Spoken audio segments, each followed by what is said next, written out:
to one and all present here. I, Damini Aital, student of 2nd MBA IB, feel immense pleasure to host this session of the Entrepreneurship Symposium. I request symposium conveners to escort the dignitaries on the dais. We are all witnessing a confluence where the brightest stars of today are encouraging and pushing up we young stars to shine brighter and make this world more beautiful. This session gives us the information on government schemes and formalities that are to be followed while you start up and go on with your ideas, with your business, and with your dreams.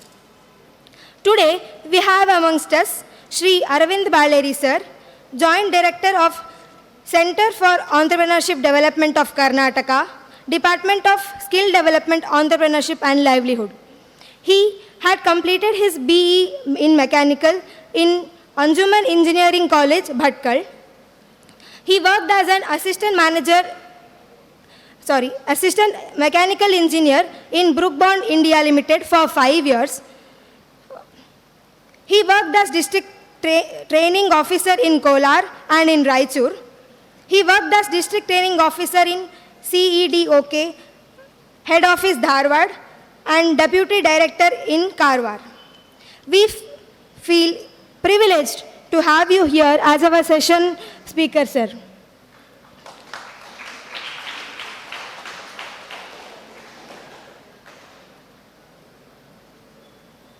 I request Yashaswini ma'am to welcome him with book and a rose.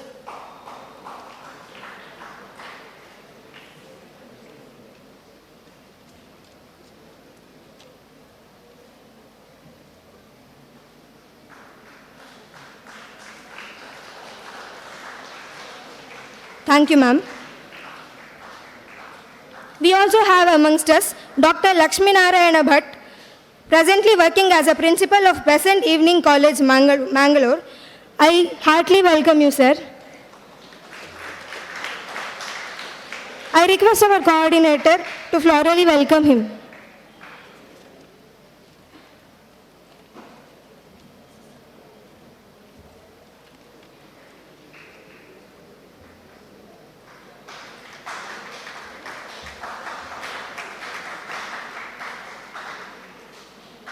Thank you, sir. Now, I request the session chairperson, Lakshmi Narayan Bhatt, to take over this session. Over to you, sir.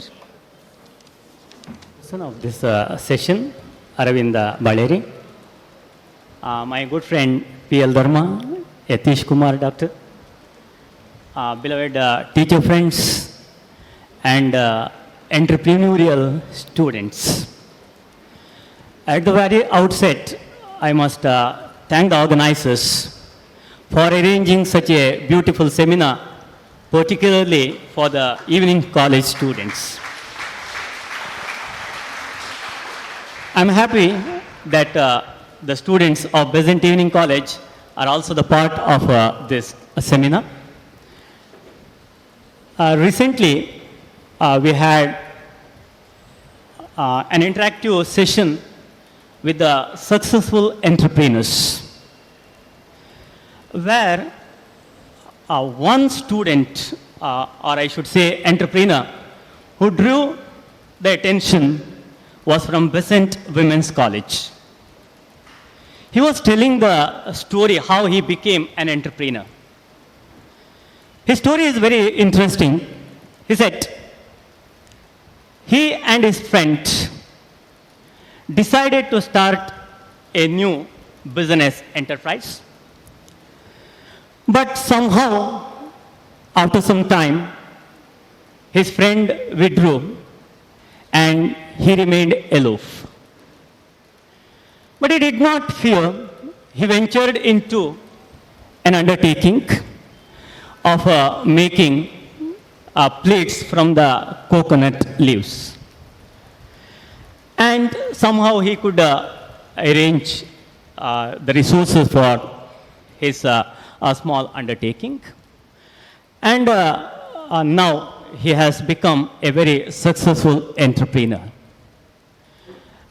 This interactive session was organized for the students of Besant institutions. We had a student from Besant Evening College as well who is a successful entrepreneur. And we had another entrepreneur from NSM Besant Vidya Kendra. And it was a good interaction with the budding entrepreneurs. So we have with us Baleri, who will be speaking on the various avenues which we have to finance the entrepreneurs which we may start in future. So it's over to you for your presentations.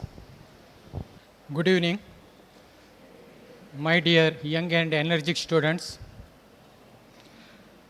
I would like to start my talk by sincerely thanks to Captain Ganesh Karnik,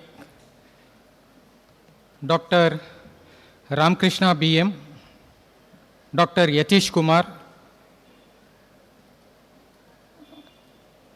BL Dharma sir, Lakshmi Narayan, Mangalore University staff and Department of MCOM MBA University Evening College staff for giving me opportunity to wonderful organized entrepreneurship symposium.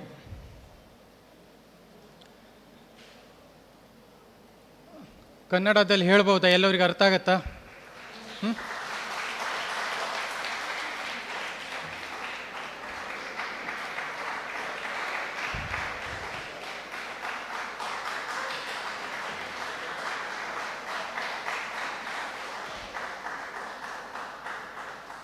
Basically ನಾನು B mechanical engineer, Anjuman engineering college Bhatkal. 83-87 ನಂದು B mechanical engineering ಆಯಿತು. ಆದಮೇಲೆ ನಾನು Brooke bond ಇಂಡಿಯಾದಲ್ಲಿ ಬಿಲಾಸ್ಪುರ್ ಅಂತ ಛತ್ತೀಸ್ಗಢಲ್ಲಿ 5 ವರ್ಷ as a assistant mechanical engineer ಅಂತ ಕೆಲಸ ಮಾಡಿದೆ. ಆಮೇಲೆ ನಾನು centre for entrepreneurship development of Karnataka ಇದರಲ್ಲಿ ನಾನು 1992ದಲ್ಲಿ ಧಾರವಾಡದಲ್ಲಿ ಜಾಯ್ನ್ ಆದೆ. ನಮ್ಮದು ಹೆಡ್ ಆಫೀಸ್ ಧಾರವಾಡ. ಇದು Ratan Tata group of industries ಅವರು ಈ ಸೆಂಟರನ್ನು 1992ದಲ್ಲಿ ಇನಾಗ್ರೇಷನ್ ಮಾಡಿದರು. ಅದೇ ಟೈಮಲ್ಲಿ ನಾನು MBA ಫೈನಾನ್ಸನ್ನು ಕರ್ನಾಟಕ ಯೂನಿವರ್ಸಿಟಿಯಲ್ಲಿ ಮಾಡಿದೆ. ಆಮೇಲೆ ನಾನು ಮೈಸೂರು ಪ್ರೊಬೇಷನರಿ ಪೀರಿಯಡ್ ಮೈಸೂರು, ಕೋಲಾರ, ರಾಯಚೂರು, ಧಾರವಾಡ, ಕಾರವಾರ, ಈಗ ರೀಸೆಂಟ್ಲಿ ಒಂದು 4-5 ವರ್ಷದಿಂದ ಉಡುಪಿ ಮತ್ತು ಮಂಗಳೂರಲ್ಲಿ ನಾನು joint director centre for entrepreneurship development of Karnataka. ನನ್ನ ಆಫೀಸ್ ಇಲ್ಲಿ AID ಅಂತಿದೆ, KPT next AID industrial area, ಅಲ್ಲಿ ನನ್ನ ಆಫೀಸ್ ಇದೆ.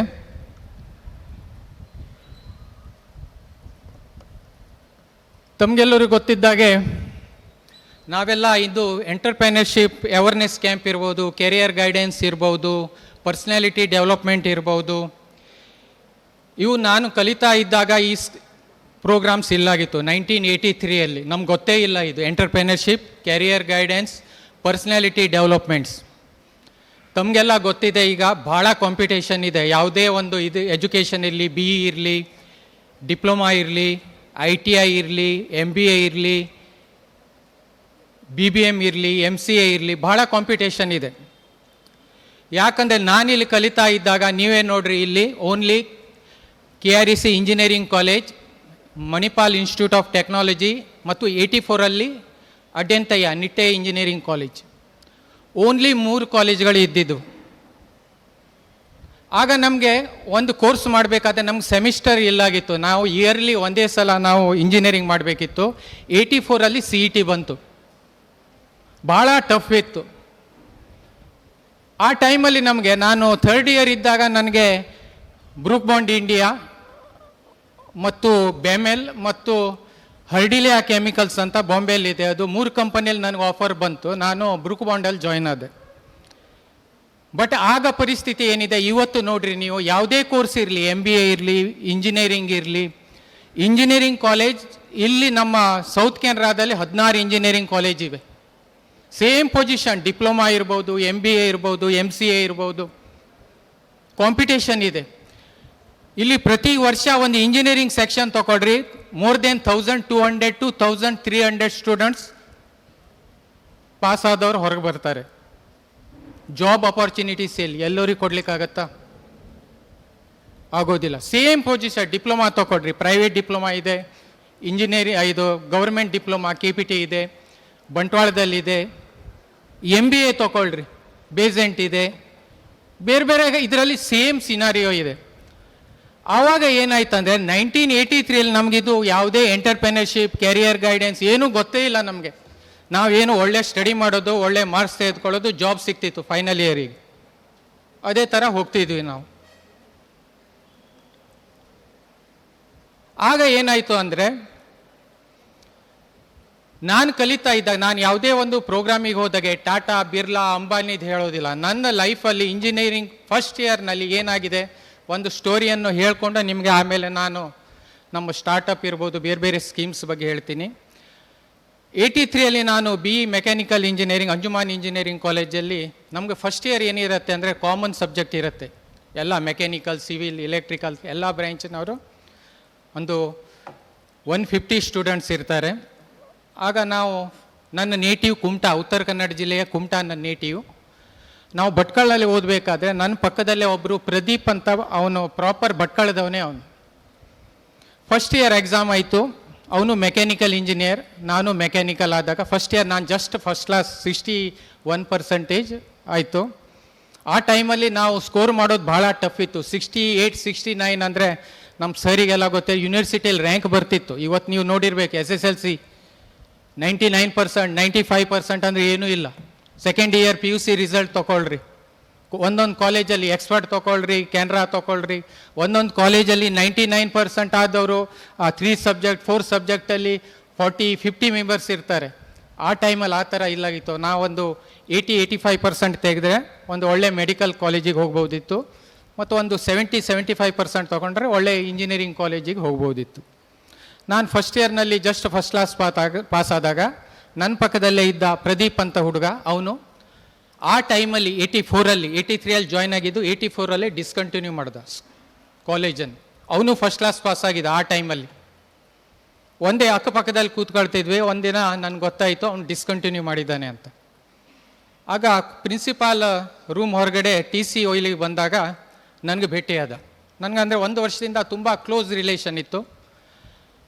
ಆ ಪ್ರದೀಪಿಗೆ ಕೇಳಿದೆ, ಇಷ್ಟು ಒಳ್ಳೆ ಮಾರ್ಕ್ಸ್ ತೆಗೆದುಕೊಂಡಿದ್ದೀನಿ, ನೀನು ಯಾಕೆ ಡಿಸ್ಕಂಟಿನ್ಯೂ ಮಾಡ್ತಾ ಇದ್ದೀಯಾ ಅಂತ ಕೇಳಿದೆ. ಹೌದು ಅರವಿಂದ್, ನಾನು ಡಿಸ್ಕಂಟಿನ್ಯೂ ಮಾಡ್ತಾ ಇದ್ದೆ.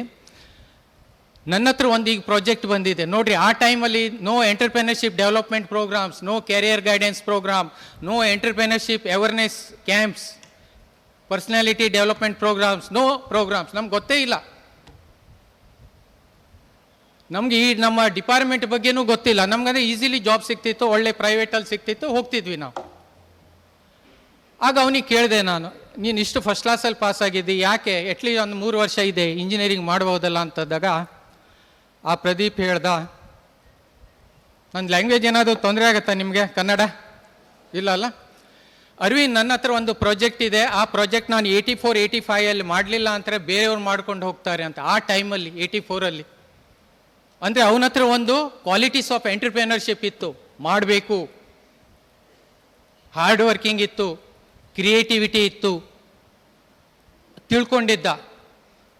ಆಗ ಅವನಿಗೆ ಹೇಳಿದೆ, ನೋಡಿ ಈಗ ಒಂದು 3 ವರ್ಷ ಮತ್ತು ಮಾಡ್ಬೋದಲ್ಲ, ಅಟ್ಲೀಸ್ಟ್ 1 ಇಯರ್ ಆಗಿದೆ ಅಂತ ಹೇಳಿದಾಗ, ಇಲ್ಲ ಅರವಿಂದ್, ನಾನು ಆ ಪ್ರಾಜೆಕ್ಟ್ ಮಾಡಲೇಬೇಕು, ಆ ಪ್ರಾಜೆಕ್ಟ್ ಏನು ಅಂತ ನಾನು ಸ್ಟಾರ್ಟ್ ಮಾಡಿದ ಮೇಲೆ ನಿಮ್ಗೆ ಇನಾಗ್ರೇಷನಿಗೆ ಕರಿತೀನಿ ಅಂತ ಹೇಳ್ದ ಅವನು.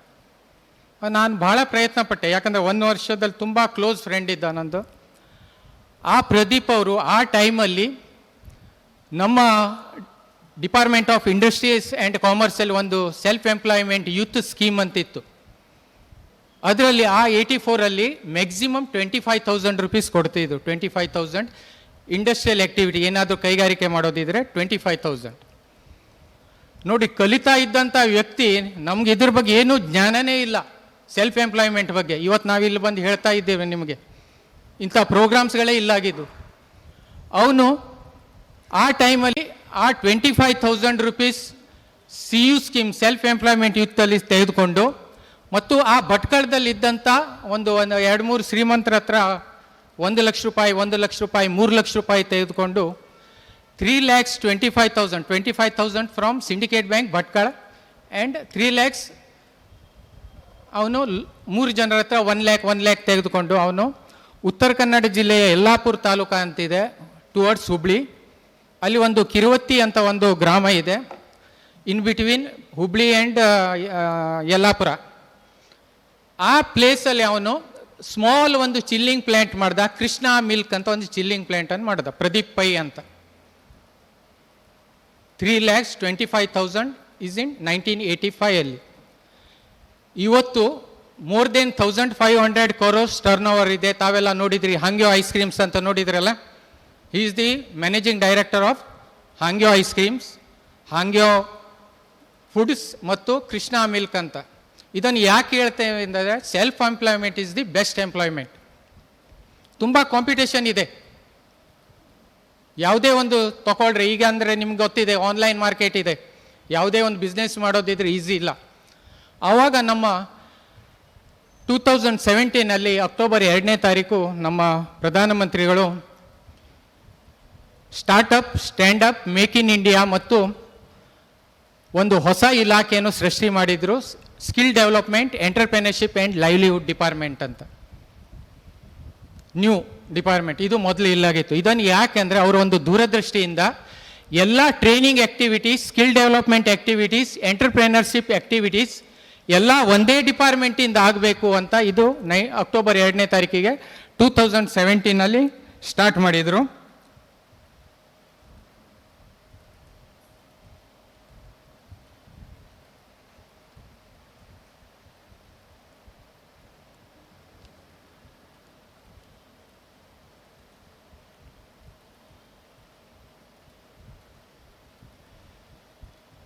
ನೋಡಿ, ಇದು entrepreneurship development institute of India, EDI Ahmedabad ಅಂತ. ಇದು ನಮ್ಮದು ಎಂಟರ್ಪ್ರೆನರ್ಶಿಪ್ ಬಗ್ಗೆ ಫಸ್ಟ್ ನಮ್ಮದು ಕೋರ್ಸ್ ಮಟೀರಿಯಲ್ ಮಾಡಿದಂಥ ಇಂಡಿಯಾದಲ್ಲಿ ಸಂಸ್ಥೆ. ಇದು 1983 ಸ್ಟಾರ್ಟ್ ಆಯಿತು, established in 1983. NBA, MHRD, EDI campus ಇದು ಅಹಮದಾಬಾದಲ್ಲಿದೆ. ಇದು ಇನ್ಸ್ಟಿಟ್ಯೂಟ್, ಇದು EDI. ಇದು ಎಂಟರ್ಪ್ರೆನರ್ಶಿಪ್ ಬಗ್ಗೆ ಫಸ್ಟ್ ಕೋರ್ಸನ್ನು ಮಾಡಿದ್ದು. ಎಂಟರ್ಪ್ರೆನರ್ಶಿಪ್ ಡೆವಲಪ್ಮೆಂಟ್ ಪ್ರೋಗ್ರಾಮ್ಸ್ ಇರ್ಬೋದು, ಅವೇರ್ನೆಸ್ ಕ್ಯಾಂಪ್ಸ್ ಇರ್ಬೋದು, ಪರ್ಸನಾಲಿಟಿ ಡೆವಲಪ್ಮೆಂಟ್ಸ್ ಇರ್ಬೋದು, ಮ್ಯಾನೇಜ್ಮೆಂಟ್ ಡೆವಲಪ್ಮೆಂಟ್ ಪ್ರೋಗ್ರಾಮ್ಸ್ ಇರ್ಬೋದು. ಇದನ್ನೆಲ್ಲ ನಮ್ಮ ಇಂಡಿಯಾದಲ್ಲಿ ಫಸ್ಟ್ ಲಾಂಚ್ ಮಾಡಿದ್ದು EDI ಅಹಮದಾಬಾದ್.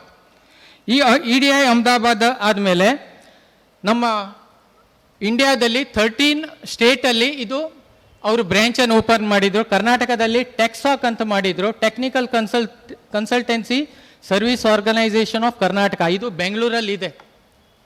ಇವ್ರು ಏನು ಮಾಡಿದ್ರು ಅಂದರೆ ಲೊಕೇಶನ್ ಸ್ಪೆಸಿಫಿಕ್ ಐಡೆಂಟಿಫಿಕೇಶನ್, ಯಾವುದೇ ಒಂದು ಇಂಡಸ್ಟ್ರಿ ಮಾಡೋದಿದ್ರೆ location of specific identification and investment opportunities, preparation of detailed project report.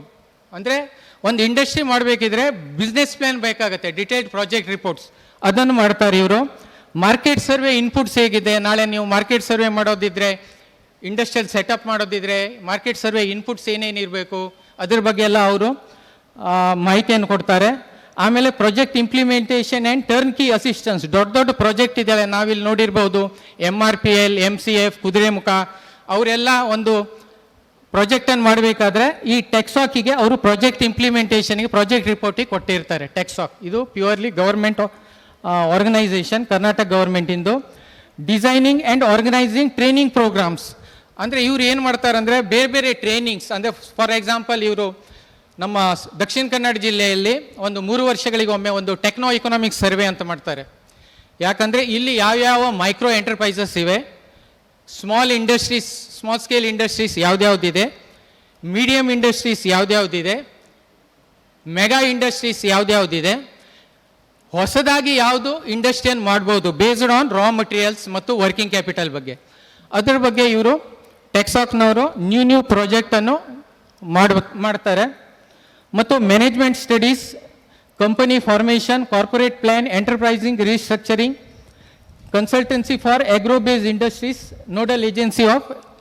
ಯಾಕಂದರೆ ಅಗ್ರೋ ಬೇಸ್ಡ್ ಏನಾದರೂ ಈಕೋ ಸಿಸ್ಟಮಲ್ಲಿ ಏನಾದರೂ ಪ್ರಾಜೆಕ್ಟ್ಸ್ ಮಾಡೋದಿದ್ರೆ ಎಲ್ಲ ಇವರು ಟೆಕ್ಸಾಕ್ನವರು ನಿಮಗೆ ಗೈಡೆನ್ಸನ್ನು ಕೊಡ್ತಾರೆ. ಇದ್ರ ಬಗ್ಗೆ ನಿಮಗೆ ಮಾಹಿತಿ ಬೇಕಿದ್ರೆ ನಮ್ಮದು ಇಲ್ಲಿ ಅವ್ರದ್ದೆಲ್ಲ ಬುಕ್ಸ್ ಎಲ್ಲ ಇದೆ. ನಮ್ಮ AID ಇಂಡಸ್ಟ್ರಿಯಲ್ ಏರಿಯಾದಲ್ಲಿ ನಮ್ಮ ಆಫೀಸ್ ಇದೆಯಲ್ಲ, ಅಲ್ಲಿ ನೀವು ಯಾವತ್ತೂ ಬಂದರೂ ಯಾವುದು ಟೈನಿ ಇಂಡಸ್ಟ್ರೀಸ್ ಯಾವ್ದು ಮಾಡ್ಬೋದು, ಹೊಸದಾಗಿ ಯಾವ್ದು ಮಾಡ್ಬೋದು, ಯಾವುದಕ್ಕೆ ಬೇಡಿಕೆ ಇದೆ, ಅದ್ರ ಬಗ್ಗೆ ಎಲ್ಲ ಮಾಹಿತಿಯನ್ನು ನೀವು ಎಲ್ಲಿ ಮೆಷಿನರಿ ಸಿಗುತ್ತೆ, ಎಲ್ಲಿ ರಾ ಮಟೀರಿಯಲ್ ಸಿಗುತ್ತೆ, ಹೇಗೆ ಮಾರ್ಕೆಟ್ ಸರ್ವೆ ಇನ್ಪುಟ್ಸ್ ಏನಿದೆ, how to product selection criteria ಏನಿದೆ ಅದ್ರ ಬಗ್ಗೆ ಎಲ್ಲ ಮಾಹಿತಿಯನ್ನು ಈ ಟೆಕ್ಸಾಕ್ನಿಂದ ನಾವು ಕೊಡಿಸಬಹುದು ನಿಮಗೆ.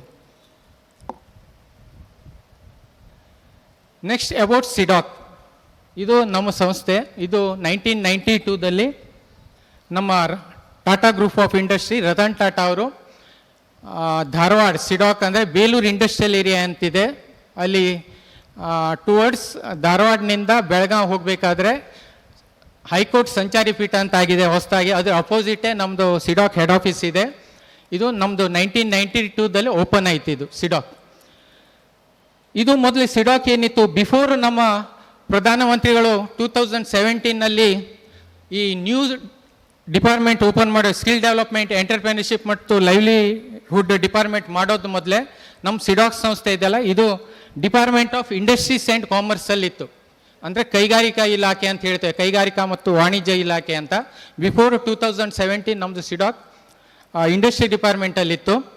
ಆಮೇಲೆ 2017ನಲ್ಲಿ ಏನಾಯ್ತು ಅಂದರೆ ಟ್ರಾನ್ಸ್ಫರ್ ಟು ಡಿಪಾರ್ಟ್ಮೆಂಟ್ ಆಫ್ ಹೊಸ ಇಲಾಖೆ ಸ್ಕಿಲ್ ಡೆವಲಪ್ಮೆಂಟಲ್ಲಿ ನಮ್ಮದು department of CEDOK centre for entrepreneurship development of Karnataka CEDOK merge ಆಯಿತು.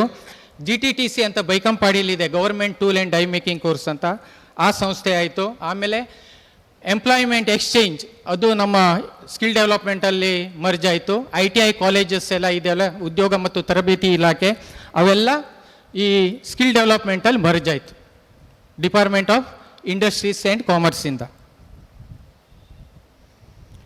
ತಮಗೆಲ್ಲ ಗೊತ್ತಿದೆ, ನಮ್ಮ ಮಾಜಿ ಮುಖ್ಯಮಂತ್ರಿಗಳಾದ ಕುಮಾರಸ್ವಾಮಿಯವರು ಒಂದು ಬಜೆಟಲ್ಲಿ 2017ನಲ್ಲಿ ದಿಶಾ ಪ್ರಾಜೆಕ್ಟ್ ಅಂತ ಒಂದು ಅನೌನ್ಸ್ ಮಾಡಿದರು. ಈ ವರ್ಷ ನಾವು ದಿಶಾ ಪ್ರಾಜೆಕ್ಟಲ್ಲಿ ಕರ್ನಾಟಕದಲ್ಲಿ 1,50,000 ಕಾಲೇಜು ವಿದ್ಯಾರ್ಥಿಗಳಿಗೆ ನಾವು ಮಾಹಿತಿಯನ್ನು ನೀಡ್ತೇವೆ ದಿಶಾ ಅಂತ.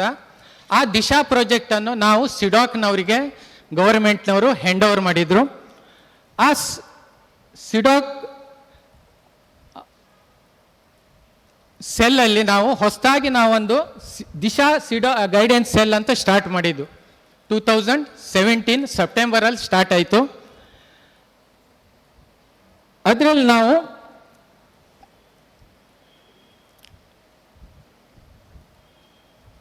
ದಿಶಾ ಇದರದ್ದು ಆಬ್ಜೆಕ್ಟಿವ್ಸ್ ಹೇಳ್ತೀನಿ. ಇದು ಬೇರೆ ಬೇರೆ ಸ್ಕೀಮ್ಸ್ ಬಗ್ಗೆ, ಮತ್ತು ನಾವು ಏನು ಮಾಡಿದ್ರು ಅಂದರೆ ದಿಶಾ ಪ್ರಾಜೆಕ್ಟಲ್ಲಿ ನಮ್ಮ ದಕ್ಷಿಣ ಕನ್ನಡದಲ್ಲಿ ಒಂದು 2500 final year first grade college ಸ್ಟೂಡೆಂಟ್ಸಿಗೆ ಎಲ್ಲ ಕಾಲೇಜುಗಳಿಗೆ ಹೋಗಿ ನಾವು ಅದರಲ್ಲಿ 4 ವಿಂಗನ್ನು ಮಾಡಿದ್ದೀವಿ. ಒಂದು Disha outreach, Disha ready, Disha study ಮತ್ತು ದಿಶಾ ಗೋ ಅಂತ 4 ಕ್ಯಾಟಗರಿ ಮಾಡಿಕೊಂಡು ಅದರಲ್ಲಿ ನಾವು ಕಾಲೇಜುಗಳಿಗೆ motivate students of government colleges to undertake self employment ventures, ಅಂದರೆ ನಾವೇ ಕಾಲೇಜುಗಳಿಗೆ ಹೋಗಿ ಫೈನಲ್ ಇಯರ್ ಸ್ಟೂಡೆಂಟ್ಸಿಗೆ ಒನ್ ಡೇ ನಾವು ಔಟ್ರೀಚ್ ಪ್ರೋಗ್ರಾಮ್, ದಿಶಾ ಔಟ್ರೀಚಲ್ಲಿ 3 hours ಕ್ಲಾಸ್, ಅದು ನಾವು ಆ ಕ್ಲಾಸನ್ನು ಕೋರ್ಸನ್ನು ಮಾಡಿದ್ವಿ. ಆಮೇಲೆ ಬೇರೆ ನಾವು ಸೆಲ್ಫ್ ಎಂಪ್ಲಾಯ್ಮೆಂಟ್ ಸ್ಕೀಮ್ಸ್ ಬಗ್ಗೆ ಅವರಿಗೆ ಫೈನಲ್ ಇಯರ್ ಸ್ಟೂಡೆಂಟ್ಸ್ಗೆ ಮಾಹಿತಿಯನ್ನು ನೀಡಿದ್ವಿ. ಅದರಲ್ಲಿ ನಾವು ದಿಶಾ ಪ್ರಾಜೆಕ್ಟಲ್ಲಿ ರೆಸಿಡೆನ್ಷಿಯಲ್ ಟ್ರೈನಿಂಗ್ ಪ್ರೋಗ್ರಾಮ್ಸನ್ನು ಮಾಡಿದ್ವಿ. SC ಬೆನಿಫಿಷರೀಸ್, ST ಬೆನಿಫಿಷರೀಸಿಗೆ, ಬೇರೆ ಬೇರೆ ಮೈನಾರಿಟೀಸಿಗೆ ಬೇರೆ ಬೇರೆ ವಿಂಗ್ ಮಾಡಿ ನಾವು ರೆಸಿಡೆನ್ಷಿಯಲ್ ಪ್ರೋಗ್ರಾಮ್ಸನ್ನು ಮಾಡಿದ್ವಿ. ಆಮೇಲೆ ನಾವು ಬೇರೆ ಬೇರೆ ವಿಡಿಯೋಸನ್ನು ಅವರಿಗೆ ಪ್ಲೇ ಮಾಡಿ ಸೆಲ್ಫ್ ಎಂಪ್ಲಾಯ್ಮೆಂಟ್ ಬಗ್ಗೆ ಬೇರೆ ಬೇರೆ ವಿಡಿಯೋಸನ್ನು ಪ್ಲೇ ಮಾಡಿದ್ವಿ. ಅದರಲ್ಲಿ ನಾವು ನಿಮಗೆ ಕೌಶಲ್ಯಕರ್, ನಮಗೆ ತಾರಾನಾಥ್ ಅವರು ಹೇಳಿದ್ರಲ್ಲ, ವೆಬ್ ಪೋರ್ಟಲ್ ಇನ್ kaushelyakar.com, ಅದು ಸ್ಕಿಲ್ ಡೆವಲಪ್ಮೆಂಟಲ್ಲಿ ಏನೇನು ಪ್ರೋಗ್ರಾಮ್ಸ್ಗಳಿವೆ ಬೇರೆ ಬೇರೆ, ಅದನ್ನು ನಾವು ಆ ಸ್ಟೂಡೆಂಟ್ಸಿಗೆಲ್ಲ ಹೇಳಿದ್ವಿ. ಆಮೇಲೆ ಬೇರೆ ಬೇರೆ ಸಕ್ಸಸ್ಫುಲ್ ಎಂಟರ್ಪ್ರಿನರ್ಸಿಗೆ ಕರೆಸಿ ಅವರಿಗೆ ನಾವು ಅವರಿಂದ ಗೈಡೆನ್ಸನ್ನು ಕೊಟ್ಟಿದ್ವಿ. How to start new industry ಮಾಡಬೇಕಾದ್ರೆ ಏನು ಮೆರಿಟ್ಸ್ ಡಿಮೆರಿಟ್ಸ್ ಏನೇನಿರುತ್ತೆ ಅದ್ರ ಬಗ್ಗೆ ಎಲ್ಲ ಮಾಹಿತಿಯನ್ನು ಕೊಟ್ಟಿದ್ವಿ. ಮತ್ತು ಲೋಕಲ್ ರಿಸೋರ್ಸ್ ಬಗ್ಗೆ ಎಲ್ಲ ಮಾಹಿತಿಯನ್ನು ಕೊಟ್ಟು ಇದರಲ್ಲಿ ನಾವು ದಿಶಾ ಪ್ರಾಜೆಕ್ಟಲ್ಲಿ ಇವೆಲ್ಲ ಮಾಹಿತಿಯನ್ನು ಕೊಟ್ಟಿದ್ವಿ. ದಿಶಾ ಔಟ್ರೀಚಲ್ಲಿ ನಾವು ನೋಡ್ರಿ ಟೋಟಲ್ ಕ್ಯಾಂಡಿಡೇಟ್ಸ್ ಟ್ರೈನ್ಡ್ 95,000 ಕ್ಯಾಂಡಿಡೇಟ್ಸ್, ಸ್ಟೇಟಲ್ಲಿ ಟಾರ್ಗೆಟ್ ಇದು 95,000 ಕ್ಯಾಂಡಿಡೇಟ್ ದಿಶಾ ಔಟ್ರೀಚಲ್ಲಿ. ನಾನು ಹೇಳಿದ್ನಲ್ಲ, ದಿಶಾ ಪ್ರಾಜೆಕ್ಟಲ್ಲಿ 4 ಸ್ಟೇಜ್, ದಿಶಾ ಔಟ್ರೀಚ್, ರೆಡಿ ಮತ್ತು ಸ್ಟಡಿ, ದಿಶಾ ಗೋ. ಇದರಲ್ಲಿ 95,000 ಕ್ಯಾಂಡಿಡೇಟ್ಸಿಗೆ ನಾವು ಮಾಹಿತಿಯನ್ನು ಕೊಟ್ಟು ಅದರಲ್ಲಿ ನಾನು ಹೇಳಿದ್ನಲ್ಲ ಫೈನಲ್ ಇಯರ್ ಸ್ಟೂಡೆಂಟ್ಸ್ಗೆ ದಿಶಾ ಔಟ್ರೀಚ್ ಮೋಟಿವೇಶನ್ ಟ್ರೈನಿಂಗ್, ಇದರಲ್ಲಿ ನಾವು ಫಸ್ಟ್ ಗ್ರೇಡ್ ಕಾಲೇಜಿನ ಸ್ಟೂಡೆಂಟ್ಸ್ಗೆ, degree students, post graduate students ಅವರಿಗೆ ನಾವು ಬ್ಯಾಂಕಲ್ಲಿ ಏನೇನು ಸ್ಕೀಮ್ಸ್ಗಳಿವೆ, ಲೋನ್ ಅಪ್ಲಿಕೇಶನ್ಸ್ ಇವೆ, ಅದರ ಬಗ್ಗೆ ಎಲ್ಲ ನಾವು ಈ ಕೋರ್ಸ್ ಕಂಟೆಂಟ್ಸ್ ಇದೆ ಇದನ್ನೆಲ್ಲ ಅವರಿಗೆ ಮಾಹಿತಿಯನ್ನು ಕೊಟ್ಟಿದ್ವಿ. ಗವರ್ಮೆಂಟ್ ಸ್ಕೀಮ್ ಸೆಲ್ಫ್ ಎಂಪ್ಲಾಯ್ಮೆಂಟಿಗೆ ಪ್ರೈಮ್ ಮಿನಿಸ್ಟರ್ PMKVY ಇದೆ, ಚೀಫ್ ಮಿನಿಸ್ಟರ್ KKVY ಇದೆ, ನ್ಯಾಷನಲ್ ಅರ್ಬನ್ ಲೈವ್ಲಿಹುಡ್ ಮೆಷಿನ್ಸ್ ಅಂತ ಸ್ಕೀಮ್ ಇದೆ, national rural livelihood missions NRLM scheme ಇದೆ. ಇದ್ರ ಬಗ್ಗೆ ಎಲ್ಲ ಅವರಿಗೆ ಜಸ್ಟ್ ಒಂದು 3 hours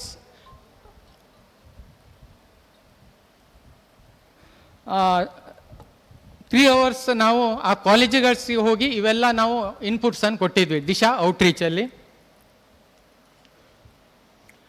ಆಮೇಲೆ ದಿಶಾ ಔಟ್ರೀಚಲ್ಲಿ ಆದಮೇಲೆ ದಿಶಾ ರೆಡಿ ಅಂತ ನೆಕ್ಸ್ಟ್ ಸ್ಟೇಜ್ ಇದು ಟೋಟಲ್ ಟಾರ್ಗೆಟ್ ಕರ್ನಾಟಕ ಸ್ಟೇಟಿಂದು.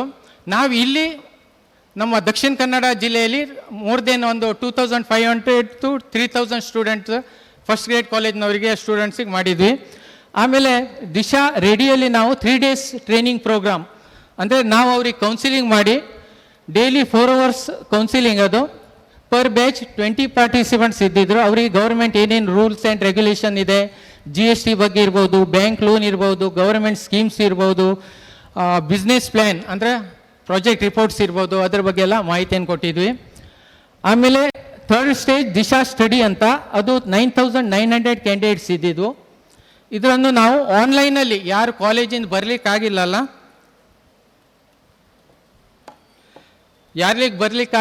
ಅವರಿಗೆ ನಾವು ಆನ್ಲೈನಲ್ಲೇ ದಿಶಾ ಸ್ಟಡಿಯಿಂದ ಅವರು ನಮಗೆ ಆನ್ಲೈನಲ್ಲಿ ರಿಜಿಸ್ಟ್ರೇಷನ್ ಮಾಡಿದರು. ಆ ದಿಶಾ ಸ್ಟಡಿಯಲ್ಲಿ ಇವೆಲ್ಲ ಕೋರ್ಸನ್ನು ನಾವು ಅವರಿಗೆ ಸ್ಕೀಮ್ಸ್ ಬಗ್ಗೆ ಮತ್ತೆ ಮಾಹಿತಿಯನ್ನು ಕೊಟ್ಟಿದ್ವಿ.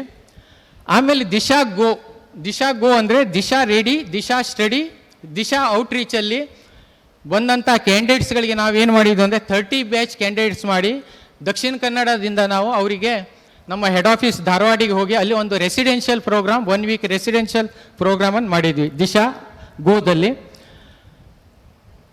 ಆ ದಿಶಾ ಗೋದಲ್ಲಿ ಇವೆಲ್ಲ ನಾವು governments rules and regulation, business plan, motivation, experts, ಇದ್ರ ಬಗ್ಗೆ ಎಲ್ಲ ಬ್ಯಾಂಕ್ ಲೋನ್ ಇರ್ಬೋದು, ಬೇರೆ ಫೈನಾನ್ಸ್ ಸಿಸ್ಟಮ್, ಅಕೌಂಟಿಂಗ್ ಇರ್ಬೋದು, ಇದ್ರ ಬಗ್ಗೆ ಎಲ್ಲ ಮಾಹಿತಿಯನ್ನು ಕೊಟ್ಟಿದ್ವಿ. ನೋಡಿರಿ, ದಕ್ಷಿಣ ಕನ್ನಡದಲ್ಲಿ Disha ಔಟ್ರೀಚಲ್ಲಿ first grade college Dakshina Kannada 3280 students attend ಆದರು. ಅದರಲ್ಲಿ ದಿಶಾ ರೆಡಿಯಲ್ಲಿ ನಮ್ಮ ಹತ್ರ 680 ಕ್ಯಾಂಡಿಡೇಟ್ಸ್ AIDಗೆ ಬಂದರು, ಎಲ್ಲಿಂದ, ಬೇರೆ ಬೇರೆ ಫಸ್ಟ್ ಗ್ರೇಡ್ ಕಾಲೇಜಿಂದ. ಆಮೇಲೆ ಆನ್ಲೈನಲ್ಲಿ ಸ್ಟಡಿಯಲ್ಲಿ 390 ಸ್ಟೂಡೆಂಟ್ಸ್ ಅಪ್ಲೈ ಮಾಡಿದರು. ಆಮೇಲೆ ನಾವು ಇಲ್ಲಿಂದ ದಕ್ಷಿಣ ಕನ್ನಡದಿಂದ 30 ಬ್ಯಾಚ್ ಮಾಡಿ 202 ಕ್ಯಾಂಡಿಡೇಟ್ಸಿಗೆ ನಮ್ಮ ಹೆಡ್ ಆಫೀಸ್ ಧಾರವಾಡದಲ್ಲಿ ನಾವು ವರ್ಲ್ಡ್ ಬ್ಯಾಂಕಿಂದ UNDP ಯುನೈಟೆಡ್ ನೇಷನ್ನಿಂದ ಈ ದಿಶಾ ಪ್ರಾಜೆಕ್ಟಿಗೆ ನಾವು 3 years ಒಂದು ಪ್ರಾಜೆಕ್ಟನ್ನು ತೆಗೆದುಕೊಂಡಿದ್ವಿ ಫಂಡಿಂಗ್. ಅವರಿಗೆ ನಾವು ಅಲ್ಲಿ 202 ಕ್ಯಾಂಡಿಡೇಟ್ಸ್ ರೆಸಿಡೆನ್ಷಿಯಲ್ ಪ್ರೋಗ್ರಾಮನ್ನು ಕಂಡಕ್ಟ್ ಮಾಡಿದ್ವಿ. ಹಾಗೆ ಉಡುಪಿಯಲ್ಲಿ ನಾವು 2950 ದಿಶಾ ಔಟ್ರೀಚ್, ರೆಡಿ, ಸ್ಟಡಿ ಮತ್ತು ದಿಶಾ ಗೋ. ಈ ದಿಶಾ ಗೋದಲ್ಲಿ ಯಾರು ಟ್ರೈನಿಂಗ್ ಆಗಿದ್ದಾರಲ್ಲ 202, 144 ಅವ್ರಿಗೆ ಏನು ಮಾಡಿದ್ವಿ ಅಲ್ಲೇ ಎಲ್ಲ ಸ್ಟೂಡೆಂಟ್ಸ್ ಅವ್ರಿಗೆ ನಾವು ಏನು ಮಾಡಿದ್ವಿ ಅಂದರೆ ನಮ್ಮ ಗವರ್ಮೆಂಟ್ ಸ್ಕೀಮ್ಸ್ ಇವೆ. Chief minister employment generation program ಅಂತಿದೆ, ಇದು ಆನ್ಲೈನ್ ಅಪ್ಲಿಕೇಶನ್ ಹಾಕೋದು. ಇದರಲ್ಲಿ ರೂರಲ್ ಎಂಟರ್ಪ್ರೆನರ್ಸ್, ಬಡ್ಡಿಂಗ್ ಎಂಟರ್ಪ್ರೆನರ್ಸ್ ಅವರಿಗೆ ನಾವು 10 lakhsವರೆಗೂ ಬ್ಯಾಂಕಿಂದ ಫೈನಾನ್ಸ್ ಆಗುತ್ತೆ. ಅವರಿಗೆ ನಾವು ನಮ್ಮ ಹತ್ರ ದಿಶಾ ಗೋದಲ್ಲಿ ಟ್ರೈನಿಂಗ್ ತೆಗೆದುಕೊಂಡಂಥ 202 ಮತ್ತು 144 ಫೈನಲ್ ಅಟೆಂಡ್ ಆದವರು, ಇಂಟ್ರೆಸ್ಟೆಡ್ ಮತ್ತು ಮಾಡುವಂಥ ಕ್ಯಾಂಡಿಡೇಟ್ ಇವರಿಗೆ ನಾವು ರೆಸಿಡೆನ್ಷಿಯಲ್ ಪ್ರೋಗ್ರಾಮ್ ಆದಮೇಲೆ ನಮ್ಮ ಆನ್ಲೈನ್ ಅಪ್ಲಿಕೇಶನಲ್ಲಿ ಹಾಕಿದ್ವಿ ಅವರಿಗೆ. ಈಗಾಗಲೇ ಅವರೆಲ್ಲ ಯೂನಿಟನ್ನು ಸ್ಟಾರ್ಟ್ ಮಾಡಿದ್ದಾರೆ, ಸ್ಮಾಲ್ ಯೂನಿಟ್ಸನ್ನು. Chief minister employment generation program ಇದು ರೂರಲ್ ಎಂಟರ್ಪ್ರೆನರ್ಸ್, ಮೆನ್ ಆ್ಯಂಡ್ ವುಮೆನ್ಸಿಗೆ. ಇದು ನೀವು ಯಾವುದೇ ಬ್ಯಾಂಕಿಂದ ಲೋನ್ ತೆಗೆದುಕೊಳ್ಳೋದಿದ್ರೆ 10 lakhs rupeesವರೆಗೂ ಲೋನ್ ಸಿಗುತ್ತೆ. ಅದಕ್ಕೆ ನೀವು promoters contribution 10%, special category SC, ST, OBC, minority, women entrepreneur, physically handicap, military service man ಅವರಿಗೆಲ್ಲ ಅವರು 5% ಕಾಂಟ್ರಿಬ್ಯೂಷನನ್ನು ಹಾಕಬೇಕು.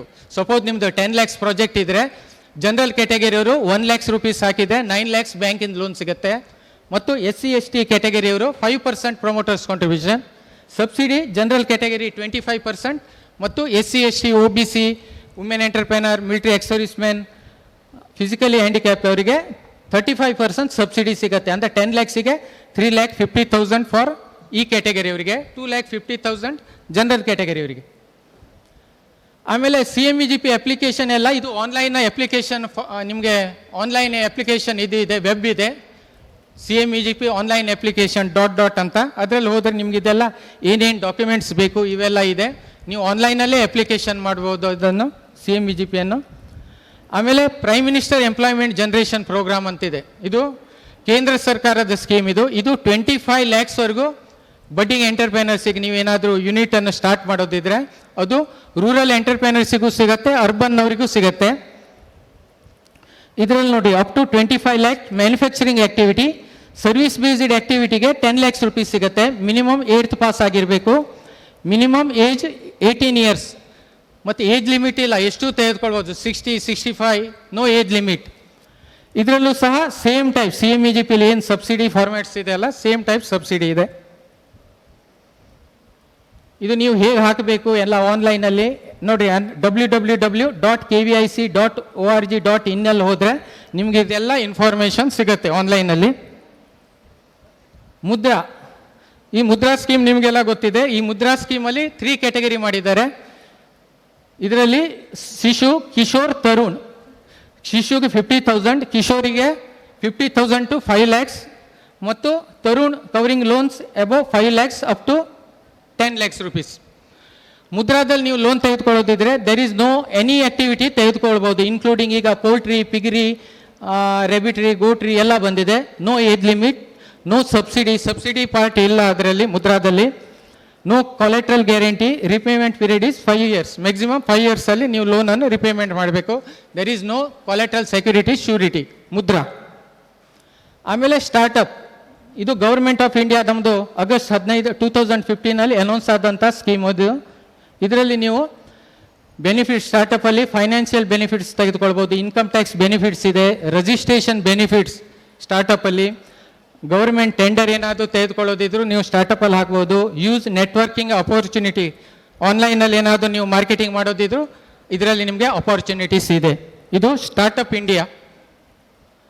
ಆಮೇಲೆ ಸ್ಟ್ಯಾಂಡಪ್ ಇಂಡಿಯಾದಲ್ಲಿ ಎಲ್ಲ ಬ್ರ್ಯಾಂಚಿಗೆ 1 SC ಬೆನಿಫಿಷರಿ, 1 ST ಬೆನಿಫಿಷರಿ ಮತ್ತು ವುಮೆನ್ ಎಂಟರ್ಪ್ರಿನರ್ಸಿಗೆ ಈಚ್ ಬ್ರ್ಯಾಂಚಲ್ಲಿ 3 crores ಅವರು ಬ್ಯಾಂಕ್ ಲೋನ್ ಫೆಸಿಲಿಟೀಸನ್ನು ಇಟ್ಟಿದ್ದಾರೆ. ಅದು ಯಾರು ಎಂಟರ್ಪ್ರೈಸಸ್ ಮಾಡ್ತಾರೆ ಅವರು ಅದನ್ನು ಬ್ಯಾಂಕರ್ಸ್ ಒಪ್ಪಿದರೆ ಇದರಲ್ಲಿ ನೀವು ಸ್ಟ್ಯಾಂಡಪ್ಪಲ್ಲಿ ಲೋನನ್ನು ತೆಗೆದುಕೊಳ್ಬೋದು. ಟ್ರೇಡಿಂಗ್ ಸೆಕ್ಟರಿಗೂ ಇದೆ ಅದರಲ್ಲಿ, ಸರ್ವಿಸ್ ಮತ್ತು ಟ್ರೇಡಿಂಗ್ ಸೆಕ್ಟರ್ಸ್. ಮತ್ತು in case of non individual enterprises at least 51% of share holding controlling stake should be held by either SC, ST or women entrepreneurs. ಅಂದರೆ ಪಾರ್ಟ್ನರ್ಶಿಪ್ಪಲ್ಲಿ ಮೋರ್ ದೆನ್ 51% ಸ್ಟೇಕ್ ಇದ್ದವರು, ಒಂದು 2 ಲೇಡೀಸ್ ಇರ್ಬೋದು, ತೆಗೆದುಕೊಂಡು ಮಾಡಬಹುದು. ಇಂಡಸ್ಟ್ರಿಯಲ್ ಪಾಲಿಸಿ ಈಗಾಗಲೇ ನೀವು ಗೊತ್ತಿರಬೇಕು, shortly next month new industrial policy ಬರುತ್ತೆ. ಇದು ಓಲ್ಡ್ ಇಂಡಸ್ಟ್ರಿಯಲ್ ಪಾಲಿಸಿ 2014 ಮತ್ತು 19, ಎವ್ರಿ 5 yearsಗೆ ಇಂಡಸ್ಟ್ರಿಯಲ್ ಪಾಲಿಸಿ ಬರುತ್ತೆ. ಬಟ್ ಇದರಲ್ಲಿ ಇಂಡಸ್ಟ್ರಿಯಲ್ ಪಾಲಿಸಿಯಲ್ಲಿ ನೀವು ನಿಮಗೆ ಏನಾದರೂ ಪ್ರಾಜೆಕ್ಟ್ ಮಾಡೋದಿದ್ರೆ 15% ಸಬ್ಸಿಡಿ ಇದೆ, ಅಡಿಷ್ನಲ್ 5% ಸಬ್ಸಿಡಿ ಫಾರ್ ವುಮೆನ್ ಎಂಟರ್ಪ್ರಿನರ್ಸಿಗಿದೆ. ಇದು ನೀವು industrialpolicy.com ಅಲ್ಲಿ ಹೋದರೆ ನಿಮಗೆಲ್ಲ ಮಾಹಿತಿ ಸಿಗುತ್ತೆ ಇದ್ರ ಬಗ್ಗೆ. ಮತ್ತು ಎಗ್ರೋ ಪಾಲಿಸಿ ಅಂತ ಬಂದಿದೆ. ಇಲ್ಲಿ ನಮಗೆ ದಕ್ಷಿಣ ಕನ್ನಡದಲ್ಲಿ ಕ್ಯಾಶ್ಯೂ ಇಂಡಸ್ಟ್ರೀಸ್ ಇವೆ, ಐಸ್ ಪ್ಲ್ಯಾಂಟ್ ಇದೆ, ಬೇರೆ ಬೇರೆ ಅಗ್ರೋ ಬೇಸ್ಡ್ ಇಂಡಸ್ಟ್ರೀಸ್ ಎಲ್ಲ ಇದ್ದದ್ದು. ಅದರಲ್ಲಿ ಅವರು ರೈಸ್ ಮಿಲ್ಸ್ ಇವೆ, ಫುಡ್ ಬೇಸ್ಡ್ ಇಂಡಸ್ಟ್ರೀಸ್ ಇವೆ, ಅದು ಎಲ್ಲ ಇದು ಎಗ್ರೋ ಪಾಲಿಸಿಯಲ್ಲಿ ಲೋನ್ ತೆಗೆದುಕೊಳ್ಬೋದು. ಅದಕ್ಕೆ no limit cost of the project, ನಿಮಗೆ 35% subsidy on total fixed assets ಮೇಲಿದೆ. ಇದು ಎಷ್ಟು ನೀವು ತೆಗೆದುಕೊಂಡ್ರು ಲೋನ್ ನಿಮಗೆ 35% ಸಬ್ಸಿಡಿ ಟೋಟಲ್ ಫಿಕ್ಸ್ಡ್ ಅಸೆಟ್ಸ್ ಮೇಲಿದೆ. ಆಮೇಲೆ ಕ್ರೆಡಿಟ್ ಗ್ಯಾರಂಟಿ ಸ್ಕೀಮ್, ಮೊದಲು ಏನಿತ್ತು ಬ್ಯಾಂಕಲ್ಲಿ ಏನಾದರೂ ನೀವು ಲೋನ್ ತೆಗೆದುಕೊಳ್ಳೋದಿದ್ರೆ 2 ಗೌರ್ಮೆಂಟ್ ಸರ್ವೆಂಟರು ಜಾಮೀನು ಬೇಕು, ಸೆಕ್ಯೂರಿಟಿ ಬೇಕು, ಶ್ಯೂರಿಟಿ ಬೇಕು ಅಂತ ಕೇಳ್ತಿದ್ರು. 2 years ಬ್ಯಾಕ್ ನಮ್ಮ ಪ್ರಧಾನಮಂತ್ರಿಗಳು ಕ್ರೆಡಿಟ್ ಗ್ಯಾರಂಟಿ ಸ್ಕೀಮ್ ಅಂತ ಮಾಡಿದರು. ನಮ್ಮ ನೋಟ್ ಬ್ಯಾನ್ ಕ್ಲೋಸ್ ಆದ ದಿನ ಅವರು ಅನೌನ್ಸ್ ಮಾಡಿದರು, ಇವತ್ತು 1 crore ಇದ್ದದ್ದು ಲಿಮಿಟನ್ನು 2 crore ಮಾಡ್ತೀನಿ ಅಂತ ಹೇಳಿದರು. ಇದಕ್ಕೆ ನಮಗೆ ಈಗಾಗಲೇ ನಾನು ಹೇಳಿದ್ನಲ್ಲ, CMEGP, PMEGPಯಲ್ಲಿ ಸೆಲ್ಫ್ ಎಂಪ್ಲಾಯ್ಮೆಂಟ್ ಯಾವುದೇ ನೀವು ಇಂಡಸ್ಟ್ರಿ ಸರ್ವಿಸ್ ಬೇಸ್ಡ್ ಆ್ಯಕ್ಟಿವಿಟಿ ಮಾಡೋದಿದ್ರೆ ನಿಮಗೆ ಅದರಲ್ಲಿ ವಿದೌಟ್ ಕೊಲೆಟಲ್ ಸೆಕ್ಯೂರಿಟಿ ಶ್ಯೂರಿಟಿ ನೀವು ಲೋನನ್ನು ತೆಗೆದುಕೊಳ್ಬೋದು.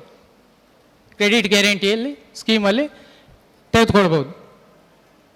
ಆಮೇಲೆ ಹೋಮ್ ಟು ಕಾಂಟ್ಯಾಕ್ಟ್ DIC, ನಮ್ಮದು ಜಿಲ್ಲಾ ಕೈಗಾರಿಕಾ ಕೇಂದ್ರ ಅಂತಿದೆ. ಇಲ್ಲಿ AID ನಮ್ಮ KPT ನೆಕ್ಸ್ಟ್ ನಮ್ಮ AID ಇಂಡಸ್ಟ್ರಿಯಲ್ ಏರಿಯಾದಲ್ಲಿ ಡಿಸ್ಟ್ರಿಕ್ಟ್ ಇಂಡಸ್ಟ್ರಿ ಸೆಂಟರ್ ಇದೆ. ಅವರು ಸಹ ಬೇರೆ ಬೇರೆ EDP ಸೆಮಿನಾರ್, ಎಕ್ಸಿಬಿಷನ್, ಕರಾವಳಿ ಫೆಸ್ಟಿವಲಿಗೆ ಎಕ್ಸಿಬಿಷನ್ ಮಾಡ್ತಾರೆ. ಬೇರೆ ಬೇರೆ district potential survey, bank loan ಬಗ್ಗೆ ಮಾಹಿತಿಯನ್ನು ಕೊಡೋದು ಎಲ್ಲ ಮಾಡ್ತಾರೆ. ಮತ್ತು ನೀವೇನಾದರೂ ಇಂಡಸ್ಟ್ರಿಯಲ್ ಲ್ಯಾಂಡ್ ತೆಗೆದುಕೊಳ್ಳೋದಿದ್ರೆ KIDB, Karnataka industrial area development board ಅಂತಿದೆ. ನೀವು ಬೈಕಂಪಾಡಿ ಇಂಡಸ್ಟ್ರಿಯಲ್ ಏರಿಯಾ ಅಂತ ನೋಡಿದಿರಲ್ಲ, ಅಲ್ಲಿ KIDB ಇಂಡಸ್ಟ್ರಿಯಲ್ ಏರಿಯಾ ಅಂದರೆ ಅವರು ಒಂದೊಂದು ಏರಿಯಾ ಗೌರ್ಮೆಂಟಿನ ತೆಗೆದುಕೊಂಡು ಅಲ್ಲಿ ಪ್ಲಾಟು, ಶೆಡ್ ಎಲ್ಲ ಮಾಡಿಕೊಂಡು ಅವರು ಸೇಲ್ ಮಾಡ್ತಾರೆ. KIDB ಇಂಡಸ್ಟ್ರಿಯಲ್ ಏರಿಯಾ, ಇಲ್ಲಿ ಮುಡಿಪು ಇಂಡಸ್ಟ್ರಿಯಲ್ ಏರಿಯಾ ಇದೆ, ಬೈಕಂಪಾಡಿ ಇದೆ, AID ಇದೆ, ಪಡುಬಿದ್ರಿ ಇಂಡಸ್ಟ್ರಿಯಲ್, ನಂದಿಕೂರ್ ಹತ್ರ ಪಡುಬಿದ್ರಿಯಲ್ಲಿ ಇಂಡಸ್ಟ್ರಿಯಲ್ ಏರಿಯಾ ಇದೆ. ಈಗ ಮತ್ತು ಹೊಸದಾಗಿ ಬಂಟ್ವಾಳದಲ್ಲಾಗತ್ತೆ, ಪುತ್ತೂರಲ್ಲಾಗತ್ತೆ, ಸುಳ್ಯದಲ್ಲಿ ಐಡೆಂಟಿಫಿಕೇಷನ್ ಮಾಡಿದ್ದಾರೆ. ಬೇರೆ ಬೇರೆ ಈಗ KIDB ಅವರು ಎಲ್ಲ ಇನ್ಫ್ರಾಸ್ಟ್ರಕ್ಚರನ್ನು ಕ್ರಿಯೇಟ್ ಮಾಡ್ತಾರೆ. ಆಮೇಲೆ ನೀವು KSFC, Karnataka state financial corporation, ಅವಾಗ ತಾರಾನಾಥ್ ಅಂತ ಬಂದಿದ್ರಲ್ಲ, ಅವರು ಇಲಾಖೆ ಇದು. ನೀವು ಆದರೂ ಕರ್ನಾಟಕ ಗೌರ್ಮೆಂಟಿನ ಫೈನಾನ್ಷಿಯಲ್ ಇನ್ಸ್ಟಿಟ್ಯೂಟ್ ಇದು. ಲೋನ್ ಏನಾದರೂ ವುಮೆನ್ ಎಂಟರ್ಪ್ರೆನರ್ ಇದ್ದರೆ 4% ಇಂಟ್ರೆಸ್ಟಿಗೆ ಅವರು ಲೋನ್ ಕೊಡ್ತಾರೆ. KSFC ಅವರು 4% ಇಂಟ್ರೆಸ್ಟಿಗೆ ವುಮೆನ್ ಎಂಟರ್ಪ್ರೆನರ್ಸ್ಗೆ. ಆಮೇಲೆ ಖಾದಿ ವಿಲೇಜ್ ಇಂಡಸ್ಟ್ರಿಯಲ್ ಬೋರ್ಡ್ ಇದೆ, ಅದು ಸಹ ಇಲ್ಲಿ ನಮ್ಮ ಲಾಲ್ಬಾಗಲ್ಲಿದೆ. ಕಾರ್ಪೊರೇಷನ್ ಬಿಲ್ಡಿಂಗ್ ಇದೆಯಲ್ಲ, ಅಲ್ಲಿ ಅವರು ಸಹ PMEGP CMEGP ಸ್ಕೀಮನ್ನು ಮಾನಿಟರಿಂಗ್ ಮಾಡ್ತಾರೆ. ಆಮೇಲೆ ನಮ್ಮ ಸಿಡಾಕ್ ಸಂಸ್ಥೆ, ಸಿಡಾಕಿಂದ ನಾವು ಎಲ್ಲ ಕಾಲೇಜುಗಳಿಗೆ entrepreneurship awareness camp, entrepreneurship awareness program, engineering college, diploma ಕಾಲೇಜುಗಳಿಗೆ 3 ದಿನದ್ದು ಎಂಟರ್ಪ್ರೆನರ್ಶಿಪ್ ಅವೇರ್ನೆಸ್ ಪ್ರೋಗ್ರಾಮ್ ಮಾಡ್ತೇವೆ. ಮ್ಯಾನೇಜ್ಮೆಂಟ್ ಡೆವಲಪ್ಮೆಂಟ್ ಪ್ರೋಗ್ರಾಮ್ಸ್, ಎಕ್ಸಿಸ್ಟಿಂಗ್ ಎಂಟರ್ಪ್ರೆನರಿಗೆ how to manage the industries, ನಾವು ಮ್ಯಾನೇಜ್ಮೆಂಟ್ ಡೆವಲಪ್ಮೆಂಟ್ ಪ್ರೋಗ್ರಾಮ್ಸ್ ಎಲ್ಲ ಬೇರೆ ಬೇರೆ ಡಿಮಾಂಡ್ ಬೇಸ್ಡ್ ಆ್ಯಕ್ಟಿವಿಟೀಸನ್ನೆಲ್ಲ ನಾವು ಮಾಡ್ತೇವೆ. ಆಮೇಲೆ KVIC ಅಂತ ಇದೆ, ಕೇಳಿರ್ಬೇಕು ನೀವು, ಖಾದಿ ವಿಲೇಜ್ ಇಂಡಸ್ಟ್ರಿಯಲ್ ಕಮಿಷನ್. ಇದು ಈ ಆಫೀಸ್ ಇಲ್ಲಿಲ್ಲ, ಬೆಂಗಳೂರಲ್ಲಿದೆ. ಅವರು ಸಹ PMEGP ಗವರ್ಮೆಂಟ್ಸ್ ಸ್ಕೀಮನ್ನು ಲಾಂಚ್ ಮಾಡ್ತಾರೆ. ಆಮೇಲೆ ವುಮೆನ್ ಆ್ಯಂಡ್ ಚೈಲ್ಡ್ ಕಾರ್ಪೊರೇಷನ್ ಅಂತಿದೆ, ವುಮೆನ್ ಎಂಟರ್ಪ್ರೆನರ್ಸಿಗೆ. ಅವರಲ್ಲಿ ಸಹ ಉದ್ಯೋಗಿನಿ ಅಂತ ಮಹಿಳೆಯರಿಗೆ ಸ್ಕೀಮ್ಸ್ ಇವೆ, ಬೇರೆ ಬೇರೆ ಸ್ಕೀಮ್ಸ್, ಉದ್ಯೋಗಿನಿ, ವಿಕಾಸಿನಿ ಅಂತ ಸ್ಕೀಮ್ ಇದೆ. ಆಮೇಲೆ DBCDC, Devaraja Urs backward community, ಅವರಿಗೂ ಸಹ ಬೇರೆ ಬೇರೆ ಚೈತನ್ಯ, ಅರಿವು, ಗಂಗಾ ಕಲ್ಯಾಣ ಸ್ಕೀಮ್ಸ್ ಇವೆ. SC/ST ಯಾರಾದರೂ ಕ್ಯಾಂಡಿಡೇಟ್ ಸೆಲ್ಫ್ ಎಂಪ್ಲಾಯೀಸ್ ಇದ್ದರೆ SC/ST ಅವರಿಗೆ ಐರಾವತ, ಸಮೃದ್ಧಿ, ಉನ್ನತಿ, ಚೈತನ್ಯ, ಗಂಗಾ ಕಲ್ಯಾಣ, ಬೇರೆ ಬೇರೆ ಸ್ಕೀಮ್ಸ್ಗಳಿವೆ. ಆಮೇಲೆ ಮೈನಾರಿಟಿ ಡೆವಲಪ್ಮೆಂಟ್, ಕ್ರಿಶ್ಚಿಯನ್, ಮುಸ್ಲಿಂ, ಜೈನ್ಸಿಗೆ, ಅವರಲ್ಲೂ ಸಹ ಬೇರೆ ಬೇರೆ ಸೆಲ್ಫ್ ಎಂಪ್ಲಾಯ್ಮೆಂಟಿಗೆ ಸ್ಕೀಮ್ಸ್ಗಳಿವೆ. ಇದನ್ನು ಹೇಳ್ತಾ ನಮ್ಮ ಆಫೀಸ್ ನಂದು joint director CEDOK AID industrial ಏರಿಯಾದಲ್ಲಿದೆ. ಮುಂದೆ ನೀವು ಯಾವುದೇ ಒಂದು ಸೆಲ್ಫ್ ಎಂಪ್ಲಾಯ್ಮೆಂಟಿಗೆ ನಾಳೆ ನೀವು M.Com ಮಾಡಿದಿರಾ, MBA ಮಾಡಿದಿರಾ, ಕಲಿತಾ ಇದ್ದೀರಿ, ಹೌದಲ್ಲ, ಮುಂದೆ ನಿಮಗೆ ಒಳ್ಳೆ ಜಾಬ್ ಸಿಗಲಿ ಅಂತ ಆ ದೇವರಲ್ಲಿ ಬೇಡ್ಕೊಳ್ತೇನೆ. ಸಪೋಸ್ ಸಿಕ್ಕಿಲ್ಲ ಅಂತ ಆದರೆ ಅಟ್ಲೀಸ್ಟ್ ನಮ್ಮ ಕಾಲೇಜಲ್ಲಿ ಇಲ್ಲಿ ಒಂದು ಕ್ಯಾಂಪ್ ಮಾಡಿದರು, ಎಂಟರ್ಪ್ರೆನರ್ಶಿಪ್ ಸಿಂಪೋಸಿಯಮ್, ಅದರಲ್ಲಿ ಸರ್ ಬಂದಿದ್ದರು ಅಂತ, ಅದಾದರೂ ಒಂದು ನೆನಪಿರಲಿ ಅಂತ ಹೇಳಿ ನೀವು ನಿಮ್ಮ ಒಂದು ಫ್ಯೂಚರ್ ಒಳ್ಳೆಯದಾಗಲಿ ಅಂತ ದೇವರಲ್ಲಿ ಬೇಡ್ಕೊಳ್ತಾ ನನ್ನ ಈ ಒಂದು ಟಾಕನ್ನು ಮುಗಿಸ್ತೇನೆ. ಜೈ ಹಿಂದ್, ಜೈ Karnataka.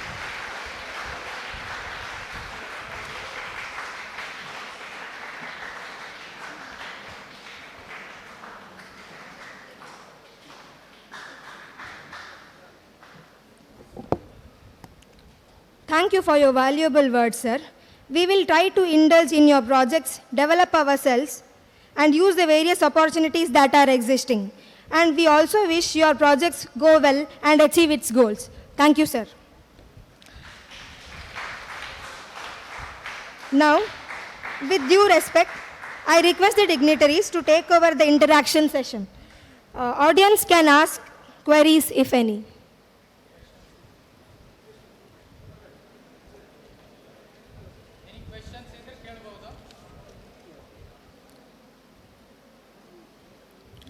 Audience, if you have any queries, please stand up so that we can provide you mic.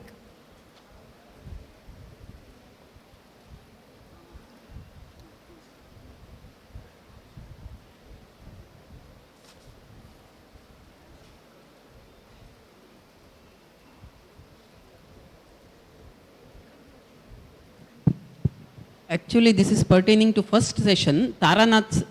Taranath sir ಬಂದಿದ್ದರು, ಅವ್ರ ಆಫೀಸಿಗೆ ಬನ್ನಿ ಅಂತ ಹೇಳಿದ್ರು. ಅವ್ರ ಆಫೀಸ್ ಎಲ್ಲಿ ಅಂತ ಹೇಳಲಿಲ್ಲ. ಈಗ ಸೆಕೆಂಡ್ ಸೆಷನಲ್ಲಿ ಸರ್ ಹೇಳಿದ್ದಾರೆ. ತಾರಾನಾಥ್ ಅವರ ಆಫೀಸ್ ಲಾಲ್ಬಾಗಲ್ಲಿದೆ, ಬೇಸ್ಮೆಂಟಲ್ಲಿ ಎಂಪ್ಲಾಯ್ಮೆಂಟ್ ಎಕ್ಸ್ಚೇಂಜ್ ಇದೆಯಲ್ಲ, ಆ ಎಂಪ್ಲಾಯ್ಮೆಂಟ್ ಎಕ್ಸ್ಚೇಂಜಲ್ಲೇ ಅವ್ರದ್ದು ಆಫೀಸ್ ಇದೆ. ನನ್ನ ಆಫೀಸ್ AID ಇಂಡಸ್ಟ್ರಿಯಲ್ ಏರಿಯಾ. ನಿಮ್ದು ಗೊತ್ತಾಯ್ತು KPT ನೆಕ್ಸ್ಟ್ ಅಲ್ಲಿ ಫಸ್ಟ್ ಫ್ಲೋರಲ್ಲಿ ಇದೆ ನಮ್ಮದು ಡಿಸ್ಟ್ರಿಕ್ಟ್ ಇಂಡಸ್ಟ್ರಿ ಸೆಂಟರ್ ಅಂತಿದೆ. ಫಸ್ಟ್ ಫ್ಲೋರಲ್ಲಿ ನಮ್ಮದು ಸಿಡಾಕ್ ಆಫೀಸ್ ಇದೆ, ದಿಶಾ ಸೆಲ್ ಅಂತ. ಧನ್ಯವಾದ. We have gained quite lot of knowledge by the sessions, and it is time to thank the speakers for the same. I, on behalf of University Evening College, extend a heartfelt gratitude to the session speaker Arvind Baleri sir for sharing your experiences and guiding us with your valuable session. Thank you, sir. I request Mrs. Shailaja to present Mangala Sandhya as a token of love and gratitude to Arvind Baleri sir.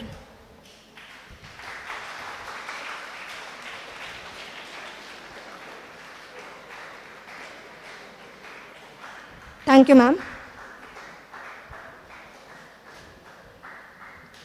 I extend my warm gratitude to the session chairman, Dr. Lakshmi Narayan Bhatt, for gracing this occasion with his presence. I request Ms. Shanta Jadhav to present Mangala Sandhya as a token of gratitude to the session chairman.